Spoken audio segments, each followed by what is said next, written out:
मुंबईमध्ये पाडलं जातंय? आज अजितदादांना एकटं पाडलं जात असावं, उद्या जाऊन एकनाथ शिंदे साहेबांना एकटं पाडलं जाईल.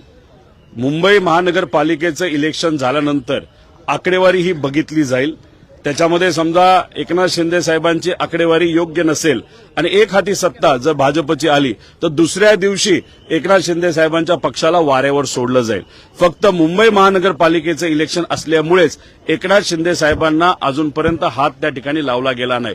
नवी मुंबईमध्ये जो भ्रष्टाचार झाला सिरसाटांकडनं 5,000 कोटी रुपयाचा, याचे सर्व पुरावे मी दिले होते.